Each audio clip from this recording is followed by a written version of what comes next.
जय Hind, Vande Mataram. Dear students, class 11th की unit first, ठीक है, जिसका नाम था some basic concept of chemistry, वो समाप्त हो चुकी है। आज हम नई यूनिट को स्टार्ट करने वाले हैं। इस यूनिट का नाम है एटॉमिक स्ट्रक्चर। क्लास 11th की जो सेकंड यूनिट है या सेकंड चैप्टर है, इसका नाम है एटॉमिक स्ट्रक्चर। तो स्टूडेंट्स, सबसे पहले मैं आपको इसका ब्लूप्रिंट बता दूं कि इस चैप्टर में से या यूनिट में से टोटल आपको एक आएगा ऑब्जेक्टिव, जो ब्लूप्रिंट है आपका उसके अकॉर्डिंग, और 4 मार्क्स का 1 क्वेश्चन आएगा। 4 मार्क्स का क्या आएगा? 1 क्वेश्चन। इस टाइप से आपके पास में जो टोटल है वो टोटल 5 मार्क्स हो रहे हैं। ठीक है स्टूडेंट्स, ये आपको थोड़ा सा ध्यान रखना। तो टोटल 5 मार्क्स की यूनिट है। तो जैसे कि इसका नाम है एटॉमिक स्ट्रक्चर, तो पहला ही हमारे पास जो क्वेश्चन है वो है explain the component of atoms. Component of atoms. तो डियर स्टूडेंट्स, हम एटम की कभी बात करते हैं तो इसके पिछले चैप्टर में यानी कि यूनिट फर्स्ट में हमने डाल्टन की एटॉमिक थ्योरी पढ़ी थी। तो जो डाल्टन की एटॉमिक थ्योरी थी उसके अनुसार अगर हम देखें तो एटम जो है वो क्या है? तो atom is individual part of substance. किसी भी सब्सटेंस का एक इंडिविजुअल पार्ट है जिसे हम कट नहीं कर सकते। क्या नहीं कर सकते? कट नहीं कर सकते। मतलब इसको सीधी सी बात है कि डिवाइड नहीं कर सकते। लेकिन अगर हम मॉडर्न एटॉमिक थ्योरी की बात करते हैं तो मॉडर्न एटॉमिक थ्योरी के according atom can be cut. ठीक है, इसे हम कट कर सकते हैं, और कट करने के बाद ही पता चला कि इसके कंपोनेंट क्या है।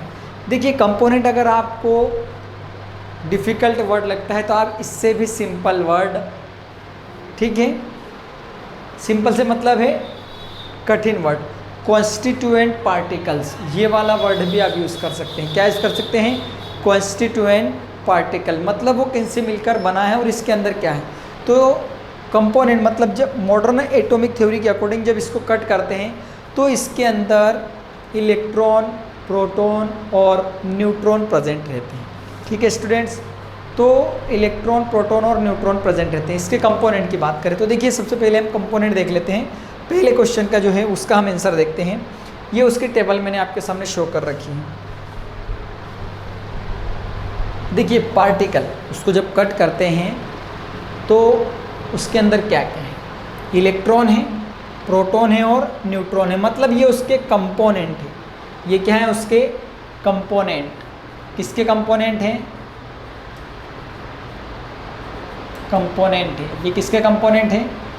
किसी भी एटम की। इलेक्ट्रॉन, प्रोटॉन, न्यूट्रॉन, ये टेबल बनाई है। देखिए, मैंने इस टाइप से particle, discoverer, word, symbol, charge, mass in gram और मास इन AMU, मतलब एटॉमिक मास यूनिट। ठीक है स्टूडेंट्स, तो सबसे पहले अगर हम इलेक्ट्रॉन को देखें तो इलेक्ट्रॉन जो है इसको किसने डिस्कवर किया था? थॉमसन ने। किसने डिस्कवर किया था डियर स्टूडेंट्स? थॉमसन ने। और जो इलेक्ट्रॉन वर्ड है वो वर्ड दिया था स्टोनी ने। किसने दिया था? स्टोनी ने।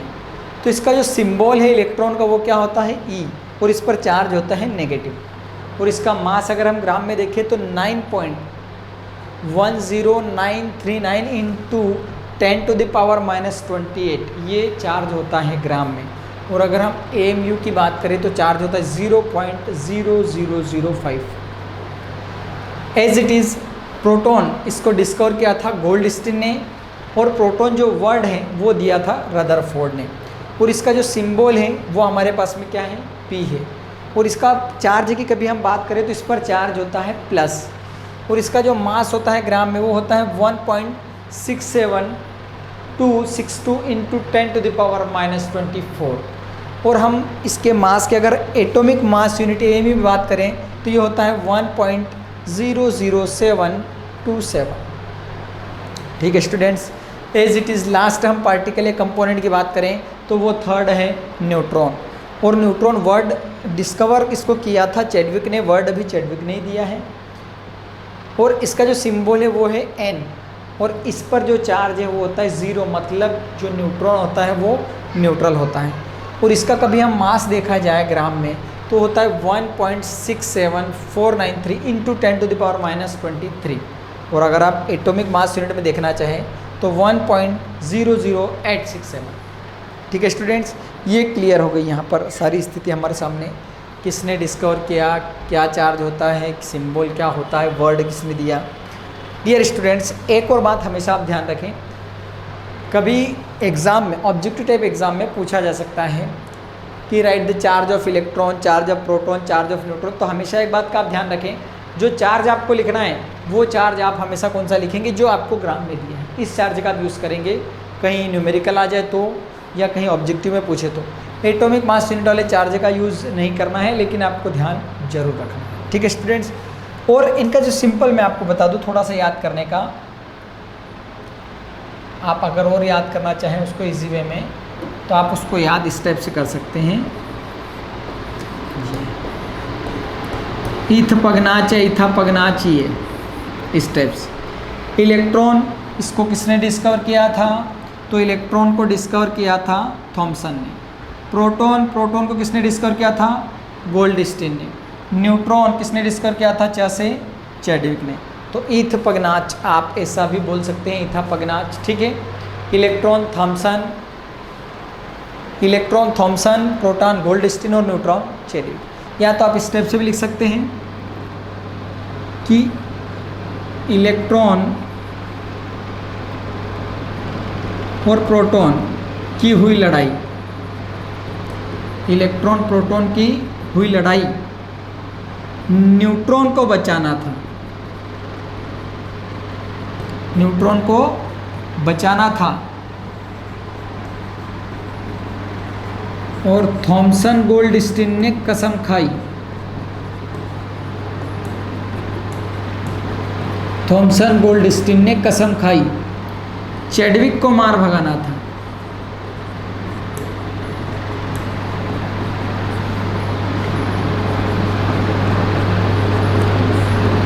आप इसको ऐसा भी याद कर सकते हैं कि इलेक्ट्रॉन प्रोटॉन की हुई लड़ाई न्यूट्रॉन को बचाना था, थॉमसन गोल्डस्टीन ने कसम खाई चैडविक को मार भगाना था। तो इलेक्ट्रॉन को किसने डिस्कवर किया, हमारे पास में आ जाएगा, इलेक्ट्रॉन का पहला साइंटिस्ट है थॉमसन। प्रोटॉन, प्रोटॉन का दूसरा वर्ड है गोल्डस्टीन। न्यूट्रॉन, इसका तीसरा वर्ड है चैडविक। तो आप इस टाइप से भी लर्न कर सकते हैं। ठीक है स्टूडेंट्स, तो ये हमारे पास हमारा जो पहला क्वेश्चन था, right the name of components of atom या कॉन्स्टिट्यूएंट पार्टिकल ऑफ एटम। तो ये यहाँ पर सारी स्थिति क्लियर हो चुकी है आपके सामने। ठीक है स्टूडेंट्स, अब हम चलते हैं हमारे सेकंड क्वेश्चन की ओर। Cathode rays and properties. Cathode rays क्या होती है और इनकी क्या प्रॉपर्टीज होती है। ठीक है, तो देखते हैं हम कैथोड रेज। सबसे पहले आप इसका डायग्राम देखें, ये देखिए,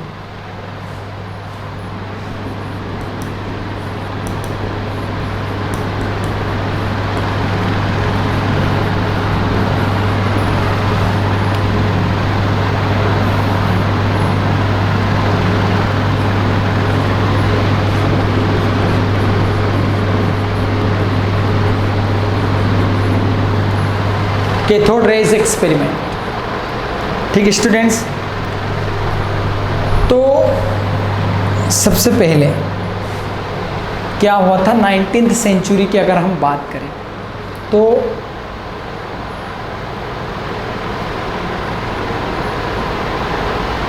सबसे पहले थॉमसन ने क्या किया था, आपके सामने जैसे कि डायग्राम में दिख रहा है, थॉमसन ने एक डिस्चार्ज ट्यूब ली। क्या लिया थॉमसन ने सबसे पहले, देखिए एक्सपेरिमेंट में थॉमसन ने सबसे पहले ग्लास इलेक्ट्रिक डिस्चार्ज ट्यूब ली। ठीक है, इलेक्ट्रिक डिस्चार्ज ट्यूब, जैसे कि आपको दिख रहे ग्लास की इलेक्ट्रिक डिस्चार्ज ट्यूब। इस इलेक्ट्रिक डिस्चार्ज ट्यूब को उन्होंने 2 इलेक्ट्रोड से जोड़ दिया, 2 इलेक्ट्रोड से क्या कर दिया, कंबाइन कर दिया।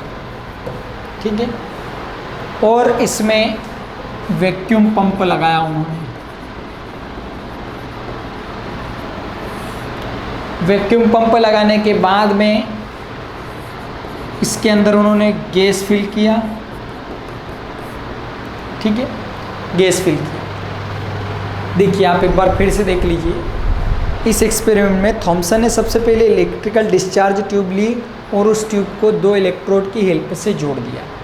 इसमें उन्होंने वैक्यूम पंप लगाया और लो प्रेशर पर इसमें गैस को फिल करवाया और फिल करवाने के बाद इसमें इलेक्ट्रिसिटी पास करवाई। क्या पास करवाई? इलेक्ट्रिसिटी पास करवाई। तो इलेक्ट्रिसिटी पास करवाने पर, ठीक है, उनको यहाँ पर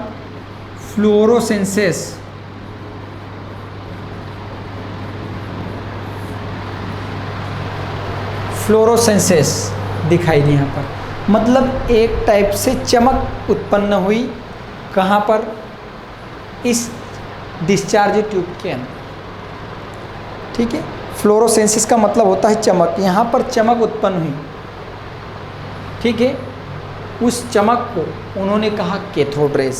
क्या कहा उन्होंने? Cathode rays. ये आप ध्यान रखें। तो ये थी कैथोड रेज, ठीक है, कि उन्होंने जो इलेक्ट्रिसिटी पास करवाई थी वो कैथोड, जो कैथोड इलेक्ट्रोड है यहाँ से पास करवाई थी। तो उन्हें फ्लोरोसेंसेस, जो गैसेस थी वहाँ पर फ्लोरोसेंस दिखा नली के अंदर हाई वोल्टेज पर। तो यहाँ पर जो फ्लोरोसेंसेस दिखाई दिया उसे उन्होंने कहा कैथोड रेज, ठीक है। एक बार फिर से आप एक्सपेरिमेंट को देखिए। सबसे पहले उन्होंने इलेक्ट्रिकल डिस्चार्ज ट्यूब ली, इस ट्यूब को 2 इलेक्ट्रोड की हेल्प से कंबाइन कर दिया, उसमें वैक्यूम पंप लगाया और लो प्रेशर पर उसके अंदर गैस को फिल कर दिया। इसके बाद हाई वोल्टेज पर उन्होंने इसमें इलेक्ट्रिसिटी पास करवाई। तो जो गैसें थी वो आयनित हो जाती है, ठीक है, मतलब आयोनाइज हो जाती है। तो गैसेस जब आयोनाइज होती हैं तो वहाँ पर फ्लोरोसेंसेस दिखाई दिया। क्या दिखाई दिया? फ्लोरोसेंसेस, मतलब वहाँ पर चमक उत्पन्न हुई। कहाँ पर? नली के अंदर। इस चमक को, ठीक है, उन्होंने कहा कैथोड रेज। कैथोड रेज क्यों कहा? क्योंकि जो उन्होंने इलेक्ट्रिसिटी पास करवाई थी वो कैथोड इलेक्ट्रोड से करवाई थी, इसलिए इस रेज को उन्होंने क्या कहा? कैथोड रेज, ठीक है स्टूडेंट्स। अब हम बात करते हैं उसकी प्रॉपर्टी की, कि कैथोड रेज जो हैं इनकी प्रॉपर्टी क्या होती है।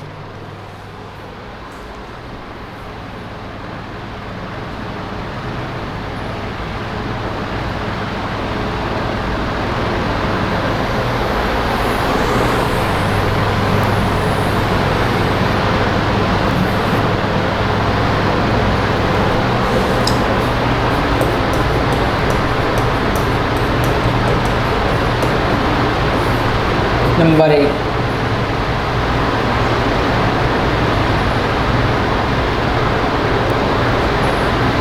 these are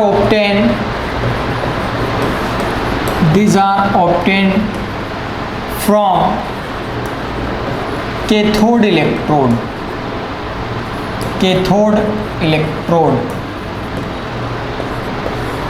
These are negatively charge. कौन सा चार्ज होता है इन पर? Negatively charge. These are move in straight line.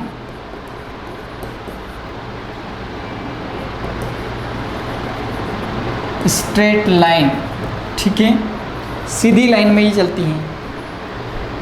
These are ionized to gases।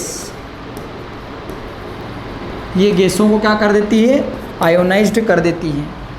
It produce mechanical force। It produced mechanical force। इसका मतलब ये होता है कि इनके पाथ में, मतलब मार्ग में, अगर एक छोटा सा पहिया लगा दिया जाए तो वो जो पहिया है वो घूमने लगे। पहिया क्या होने लगेगा? वो घूमने लगेगा, ठीक है। Mechanical force. These are affected to photographic plate. Photographic plate को ये अफेक्ट करती है, ठीक है, ये आप ध्यान रखें। It produce X rays. ठीक है, एक्सरेज ये प्रोड्यूस करते हैं। तो ये जो प्रॉपर्टी थी ये कैथोड रेस की थी। किसकी प्रॉपर्टी थी डियर स्टूडेंट्स? ये थी कैथोड रेस, और कैथोड रेस की ये प्रॉपर्टी है।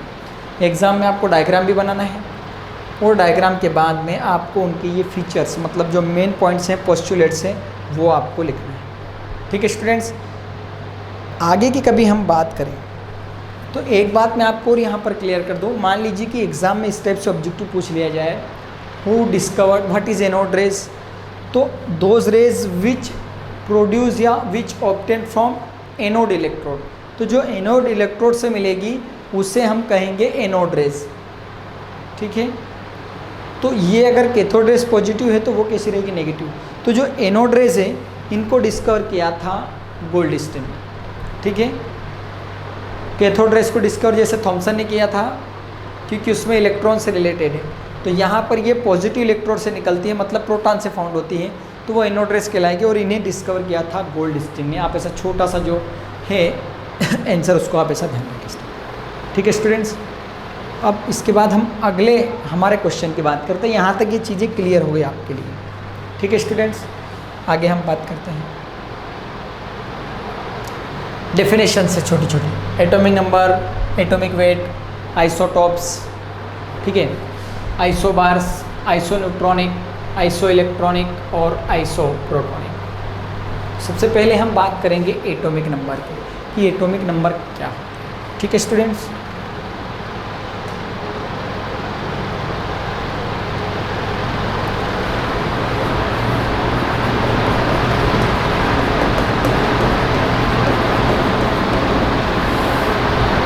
एटॉमिक नंबर, तो देखिए सिंपल सी डेफिनेशन है, the number of proton, number of protons present in atom, the number of protons present in atom is called atomic number. किसी भी एटम में जितने प्रोटॉन प्रेजेंट होते हैं उन्हें हम कहेंगे एटॉमिक नंबर, और इसको हम डिनोट करते हैं जेड्स। किससे डिनोट करेंगे? जेड्स। ठीक है, जैसे हम एग्जांपल की बात करें, atomic number of lithium is 3, ये स्टेप्स हैं। मतलब लिथियम में कितने प्रोटॉन हैं? 3 प्रोटॉन हैं। As it is atomic number of sodium is 11, मतलब सोडियम में कितने प्रोटॉन हैं? 11 प्रोटॉन हैं। ठीक है, ये आपको ध्यान रखना है। तो किसी भी एटम में जितने नंबर ऑफ प्रोटॉन प्रेजेंट होते हैं उसे हम कहते हैं एटॉमिक नंबर। एक और यहाँ पर मैं बात आपको क्लियर कर दूँ यहाँ कि जैसे कोई सा भी एटम है, हर एक एटम में इलेक्ट्रॉन जो होते हैं, ठीक है, इलेक्ट्रॉन्स ये किसके इक्वल होते हैं? प्रोटॉन्स के। किसी भी एटम जो नंबर ऑफ इलेक्ट्रॉन है वो हमेशा नंबर ऑफ प्रोटॉन के बराबर होते हैं। फिर यहाँ पर एक बात ये आती है स्टूडेंट्स कि जब दोनों ही इक्वल अमाउंट में रहते हैं, इलेक्ट्रॉन भी और प्रोटॉन भी, तो हम डेफिनेशन में ये वर्ड यूज़ क्यों करते हैं कि number of protons present in atom, number of electron क्यों नहीं कर सकते? तो उसका मैं आपको रीज़न बता रहा हूँ, क्योंकि जो इलेक्ट्रॉन है किसी भी केमिकल रिएक्शन में, किसी भी केमिकल रिएक्शन में या तो डोनेट कर दिए जाते हैं, क्या कर दिए जाते हैं? डोनेट, या फिर क्या कर देते हैं उनको हम? गेन। तो किसी भी केमिकल रिएक्शन जो इलेक्ट्रॉन है वो या तो डोनेट कर दिए जाते हैं या तो क्या कर लिए जाते हैं? गेन कर लिए जाते हैं। इसीलिए इलेक्ट्रॉन की जो नंबर है वो घटती रहती है या फिर बढ़ती रहती है। तो हम डेफिनेशन में इलेक्ट्रॉन वर्ड का यूज़ नहीं करते। किसका यूज़ करेंगे? केवल प्रोटॉन को, क्योंकि उनका एक्सचेंज नहीं होता। क्लियर है? इसके बाद हम आगे की बात करते हैं। जो डेफिनेशन है हमारे पास में, एक और बात क्लियर कर दूं मैं आपको, जो एटॉमिक नंबर है डियर स्टूडेंट्स वो हमेशा बेस में ही शो किया जाता है। ठीक है, बेस में जो हमेशा रहेगा वो आपका एटॉमिक नंबर रहेगा। तो मान लो आपसे पूछ लिया जाए, ये मैंने सिंबल लिख दिया कैल्शियम 20 लेंथेनियम 57, और आपको ऐसा बोल दिया जाए कि कैल्शियम में कितने प्रोटॉन है, तो आप क्या जवाब देंगे? 20 प्रोटॉन है। इलेक्ट्रॉन कितने हैं? तो वो भी कितने रहेंगे? 20। जब तक उसके ऊपर कोई चार्ज प्लस माइनस का नहीं रहेगा, इलेक्ट्रॉन प्रोटॉन हमेशा क्या रहेंगे? किसी भी एटम में इक्वल रहेंगे। मान लीजिए मैंने आपको ये बोल दिया जाए कि मैग्नीशियम 12, इसका एटॉमिक नंबर 12 है, मतलब इसमें कितने प्रोटॉन हैं? 12 प्रोटॉन हैं। तो इसमें इलेक्ट्रॉन भी कितने हैं? 12 है। ये आपको ध्यान रखना है। हाँ, एक और सिंपल सी मैं आपको बात बता दूं कि अगर इनके ऊपर चार्ज में कोई चेंज होता है, किसमें चेंज होता है? चार्ज में, तो इलेक्ट्रॉन प्रोटॉन, तो इलेक्ट्रॉन में डिफरेंस आ जाता है। मान लीजिए मैंने आपको कहा कि मैग्नीशियम 12 कितने प्रोटॉन हैं? How many protons? तो 12 प्रोटॉन है। इलेक्ट्रॉन कितने हैं? तो 12 है। लेकिन अगर आपको चार्ज दे दिया जाए 2+, तो ध्यान रखना जितने प्लस आते हैं उतने इलेक्ट्रॉन कम हो जाते हैं, और जितने माइनस आते हैं उतने इलेक्ट्रॉन क्या हो जाते हैं? बढ़ जाते हैं।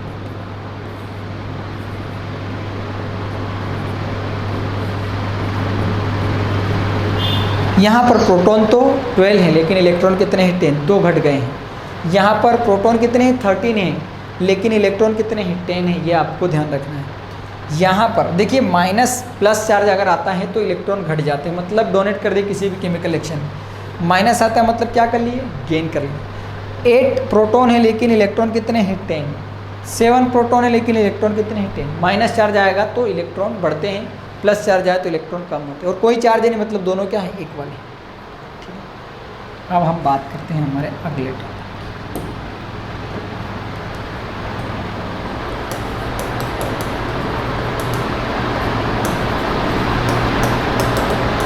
Atomic mass.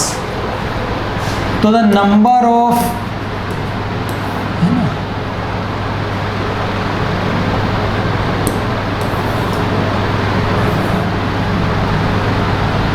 the sum of number of neutrons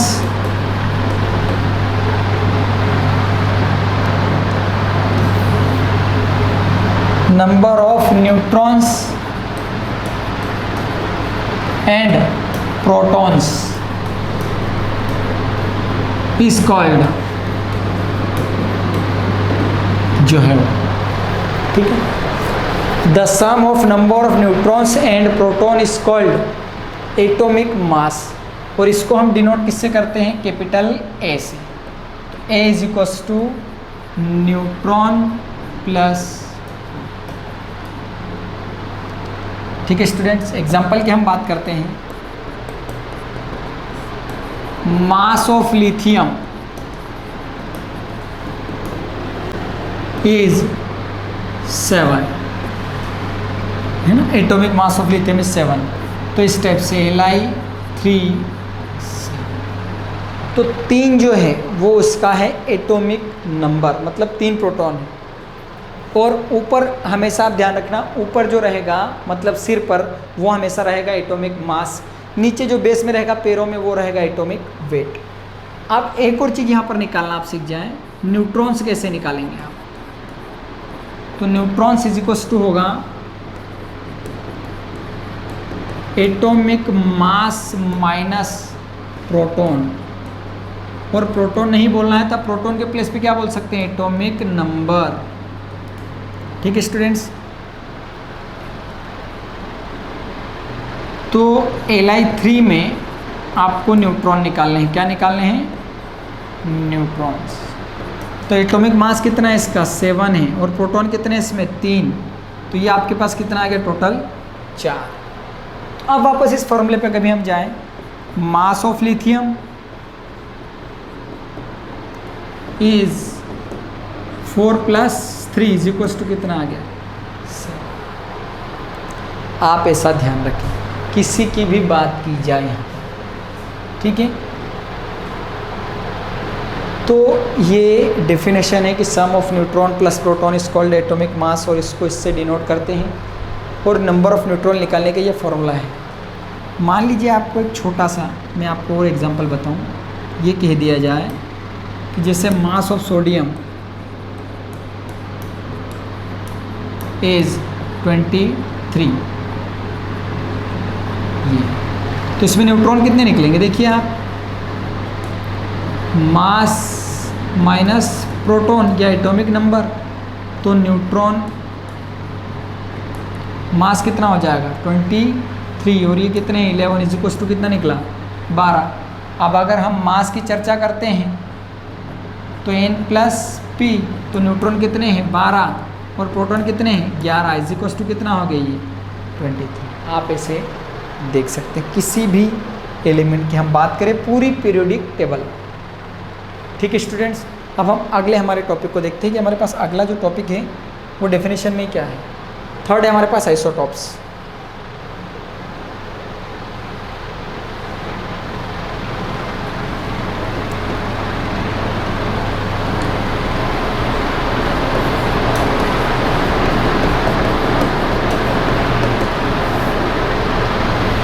Those elements or atoms which have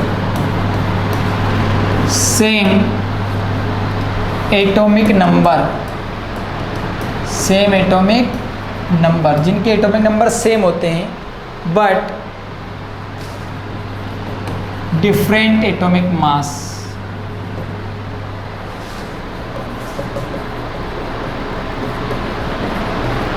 is called isotopes. Example की कभी हम बात करते हैं, देखिए क्लोरीन 17 और फिर क्लोरीन 17, ठीक है, तो एक का जो मास है वो 37 है और एक का है 35.5। ऑक्सीजन 8 और ऑक्सीजन 8, एक का मास होता है 16, एक का होता है 14। ठीक है स्टूडेंट्स, तो ये हैं आपके पास आइसोटॉप्स, मतलब जिनमें नंबर ऑफ जिनका एटॉमिक नंबर सेम होता है। एटॉमिक नंबर से मतलब है नंबर ऑफ प्रोटॉन, क्योंकि प्रोटॉन को ही हम क्या कहते हैं एटॉमिक नंबर, तो इनको आप आइसोप्रोटोनिक भी बोल सकते हैं। ठीक है स्टूडेंट्स, क्योंकि एटॉमिक नंबर सेम होना मतलब नंबर ऑफ प्रोटॉन सेम होना, तो आइसोप्रोटोनिक बोले आइसोटॉप्स, दोनों का मतलब एक ही होता। तो जब नीचे चीज़ें सेम रहेगी बेस में, तो वो हमेशा क्या होंगे आइसोटॉप्स। अब हम बात करते हैं आइसोबार्स की।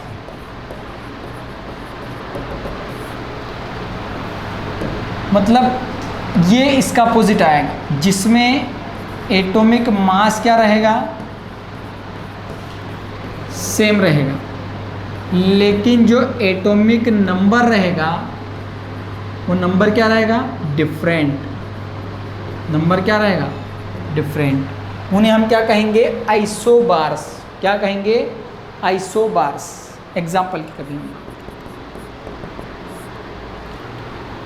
आर्गन एटॉमिक नंबर 18 है, इसका मास कितना है 40। कैल्शियम मास इसका कितना है 40, लेकिन एटॉमिक नंबर कितना है 20। तो जब नीचे चीज़ें डिफरेंट हो और ऊपर क्या हो सेम हो, तो उन्हें हम कहेंगे क्या कहेंगे आइसोबार्स। आप इस चीज़ का ध्यान। आइसोटॉप्स मतलब एटॉमिक नंबर सेम, आइसोबार्स मतलब मास सेम, ऊपर वाली चीज़ सेम आएगी। और देखिए कौन सी डेफिनेशन हमारे पास, एटॉमिक नंबर हो गया, एटॉमिक वेट हो गया है, आइसोटॉप्स हो गया है, आइसोबार्स अब आइसोन्यूट्रॉनिक।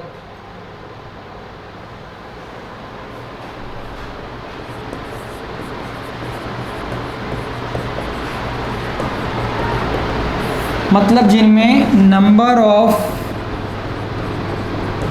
न्यूट्रॉन्स क्या हो सेम, उन्हें हम कहेंगे आइसोन्यूट्रॉनिक। एग्जाम्पल की अगर हम बात करें तो देखिए सोडियम 23 और 11, और ये मैग्नीशियम ये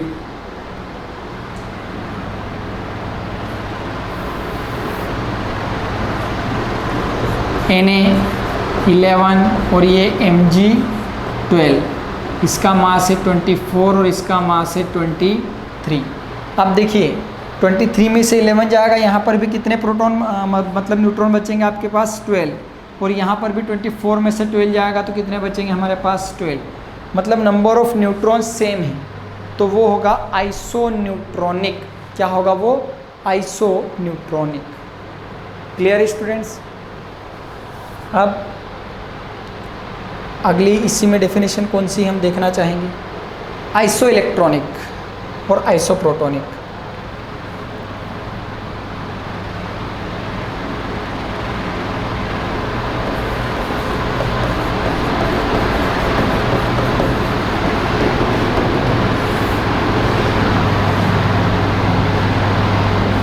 दोज एलिमेंट मतलब ऐसे एलिमेंट जिनमें नंबर ऑफ इलेक्ट्रॉन्स सेम हो। नंबर ऑफ इलेक्ट्रॉन्स क्या हो? सेम हो, उन्हें हम कहेंगे आइसो इलेक्ट्रॉनिक। एग्जाम्पल देखिए,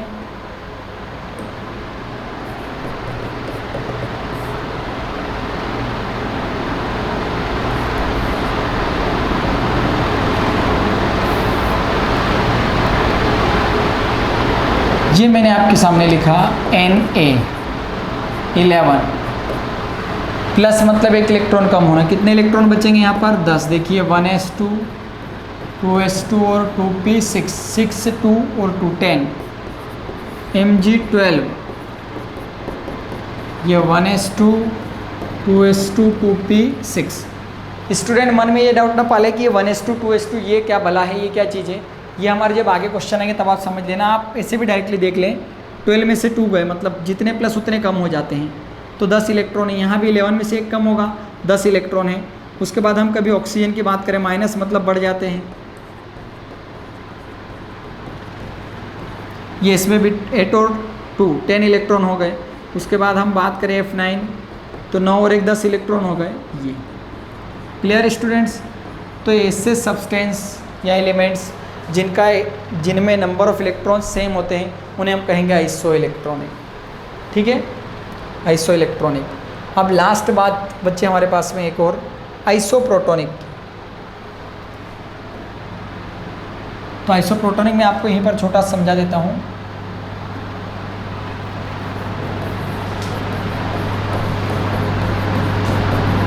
आइसोप्रोटोनिक मतलब जिनका एटॉमिक नंबर, तो एटॉमिक नंबर को हम क्या बोलते हैं? Number of proton. जिनमें एटॉमिक नंबर या number of protons, number of protons क्या हो?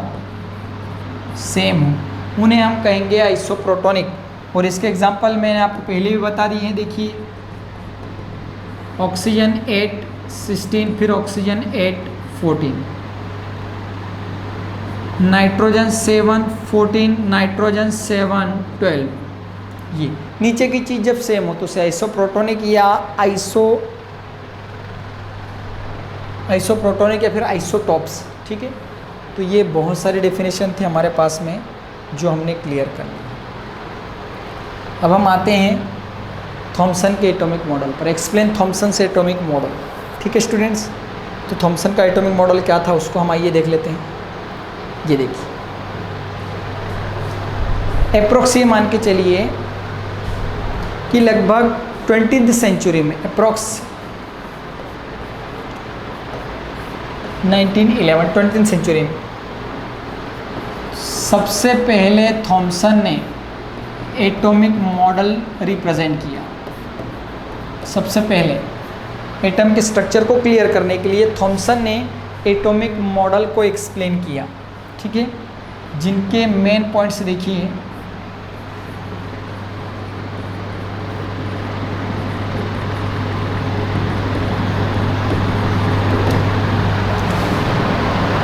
जिनके मेन पॉइंट्स क्या थे? सबसे पहला कि एटम जो है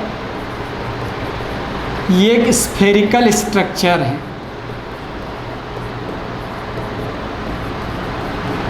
कैसे स्ट्रक्चर है? स्फेरिकल स्ट्रक्चर है। इसके क्लाउड में मतलब अंदर की तरफ प्रोटॉन्स मतलब इलेक्ट्रॉन और प्रोटॉन प्रेजेंट रहते हैं। मतलब नेगेटिवली चार्ज डिस्ट्रीब्यूट रहते हैं, किसके साथ डिस्ट्रीब्यूट रहते हैं? पॉजिटिव चार्ज के साथ डिस्ट्रीब्यूट रहते हैं। फिर जो इसका साइज है, साइज ऑफ एटम 10⁻⁻8 सेंटीमीटर होती है। ठीक है, 10⁻⁻8 सेंटीमीटर होता है एटम का साइज। अब ये जो एटम था, ये एक ब्रिटिश डिश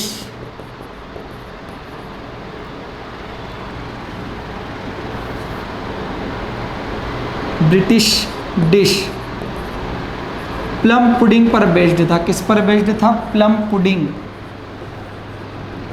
इसलिए इस मॉडल को प्लम पुडिंग मॉडल या फिर वाटरमेलन स्ट्रक्चर भी कहते हैं। क्या कहते हैं? Watermelon structure. ठीक है, ये आप ध्यान रखिए। अब हम आते हैं इसकी ड्रॉबैक्स पर।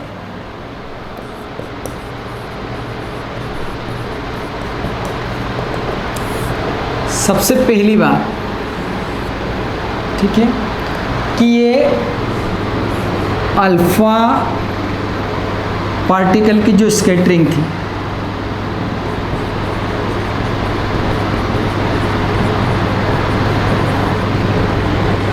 उसको एक्सप्लेन नहीं कर पाए। ठीक है, फिर जो एटम है, इस एटम के क्लाउड में जो पॉजिटिव चार्ज है और नेगेटिव चार्ज का डिस्ट्रीब्यूशन है, इसको एक्सप्लेन नहीं कर पाए। इसको भी क्या नहीं कर पाया? एक्सप्लेन नहीं कर पाया, डिस्ट्रीब्यूशन। और जो एटम है, इस एटम की स्टेबिलिटी को भी एक्सप्लेन नहीं कर पाए। ठीक है डियर स्टूडेंट्स, तो ये जो था आपका एटॉमिक मॉडल था। और किसका एटॉमिक मॉडल था? ये थॉमसन का एटॉमिक मॉडल था। और ये इसके मेन पॉइंट पोस्टुलेट्स थे और ये इसकी ड्रॉबैक्स थी। तो इसकी ड्रॉबैक्स को दूर करने के लिए, थॉमसन की ड्रॉबैक्स को क्लियर करने के लिए अगला जो मॉडल आया था वो आया था रदरफोर्ड का एटॉमिक मॉडल। ठीक है, रदरफोर्ड का जो एटॉमिक मॉडल है वो आया था उसको एक्सप्लेन करने के लिए। तो देखिए उसकी तरफ हम चलते हैं।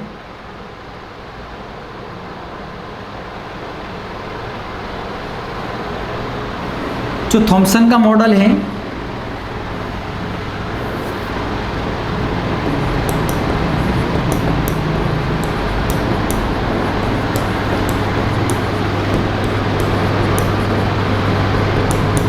रदरफोर्ड से एटॉमिक मॉडल, देखिए जो थॉमसन का एटॉमिक मॉडल है, तो थॉमसन के मॉडल की ड्रॉबैक्स को एक्सप्लेन करने के लिए कौन सा मॉडल आया था हमारे पास में? रदरफोर्ड। थॉमसन के एटॉमिक मॉडल्स के ड्रॉबैक्स को एक्सप्लेन करने के लिए एक न्यू एटॉमिक मॉडल रिप्रेजेंट किया गया। किसके द्वारा? रदरफोर्ड के द्वारा। लगभग ये मान के चलिए 1913 में, मतलब अप्रोक्स 20th सेंचुरी। तो इन्होंने क्या किया? रदरफोर्ड ने एक गोल्ड फॉइल, थीन गोल्ड फॉइल ली और थीन गोल्ड फॉइल पर किसी भी रेडियो एक्टिव सब्सटेंस,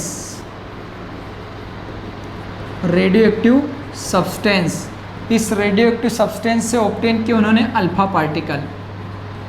क्या ऑब्टेन किए? Alpha particle. और इस अल्फा पार्टिकल की बॉम्बर्ड करवाई। बॉम्बर्ड मतलब बौछार करवाई। किस पर? थीन गोल्ड फॉइल पर। सबसे पहले इन्होंने थीन गोल्ड फॉइल ली और रेडियो एक्टिव सब्सटेंस से इन्होंने अल्फा पार्टिकल लिए और इन अल्फा पार्टिकल की बॉम्बर्ड मतलब बौछार करवाई उन्होंने। किस पर करवाई? गोल्ड फॉइल पर। तो उनको क्या रिजल्ट मिला? Gold foil. देखिए आपको दिख रहा है कुछ अल्फा पार्टिकल जो थे, some alpha particle move in straight line. ठीक है, कुछ अल्फा पार्टिकल स्ट्रेट लाइन में चले गए, कुछ अपने पाथ से डेविएशन हो गया। क्या हो गया? डेविएशन मतलब दूसरी दिशा में चले गए। कुछ तो सीधी स्ट्रेट लाइन में चले गए, कुछ डेविएशन हो गए। और कुछ अल्फा पार्टिकल क्या हुए? इसके न्यूक्लियस से टकराकर वापस उसी डायरेक्शन में। देखिए उसके पॉइंट क्या थे? Some alpha particle move in straight line,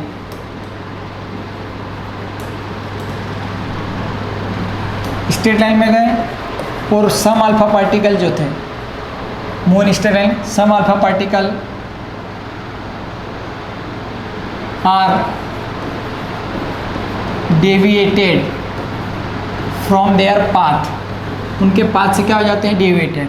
और some alpha particle come back same path, some alpha particle उसी रास्ते में, उसी मार्ग में वापस आ जाते हैं।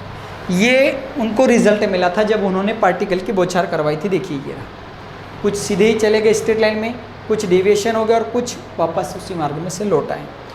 तो इसके आधार पर उन्होंने क्या ऑब्जर्वेशन किया, मतलब क्या निष्कर्ष मिले? तो देखिए उनके ऑब्जर्वेशन क्या थे। सबसे पहली बात तो ये है कि जो एटम है, ठीक है, इस एटम में मैक्सिमम जो पार्ट है उसमें स्पेस रहती, क्या रहती है? स्पेस, मतलब वो खोखला होता है। इसीलिए जो अल्फा पार्टिकल हैं वो इसको क्या कर जाते हैं? क्रॉस कर जाते हैं। क्या कर जाते हैं? क्रॉस। उसके बाद जो एटम का न्यूक्लियस है ये हार्ड एंड रिजिड होता है। हार्ड एंड क्या होता है? रिजिड होता है। खोखला तो होता है लेकिन कठोर और दृढ़ होता है, मतलब ठोस, बेहतरीन कठोर होता है वो, हार्ड एंड रिजिड होता है। इसके बाद अगर हम बात करें तो इसका जो ये न्यूक्लियस है, न्यूक्लियस में प्लस पॉजिटिव होता है। कैसा होता है? पॉजिटिव। इसीलिए अल्फा पार्टिकल जो है वो वापस आ जाते हैं, कम बैक। अल्फा पार्टिकल क्या हो जाते हैं? वापस आ जाते हैं। और इसका जो न्यूक्लियस है, इस न्यूक्लियस की रेडियस जो है 10⁻³ सेंटीमीटर होती है। कितनी होती है? 10⁻³ सेंटीमीटर होती है। ये ऑब्जर्वेशन निकाला था रदरफोर्ड ने, ठीक है। अब इसकी ड्रॉबैक्स की कभी हम बात करें, रदरफोर्ड की ड्रॉबैक्स, तो देखिए छोटी छोटी ड्रॉबैक्स हैं।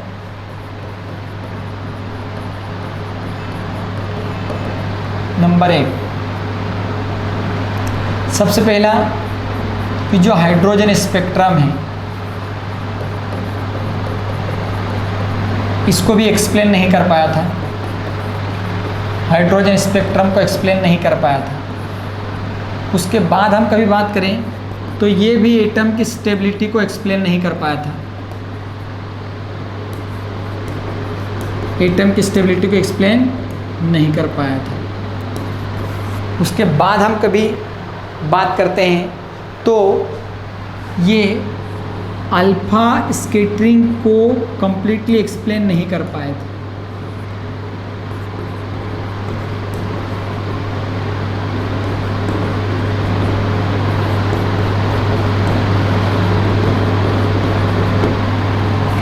ठीक है स्टूडेंट्स, तो ये था रदरफोर्ड का एटॉमिक मॉडल, ठीक है, और इनकी ये ड्रॉबैक्स थी।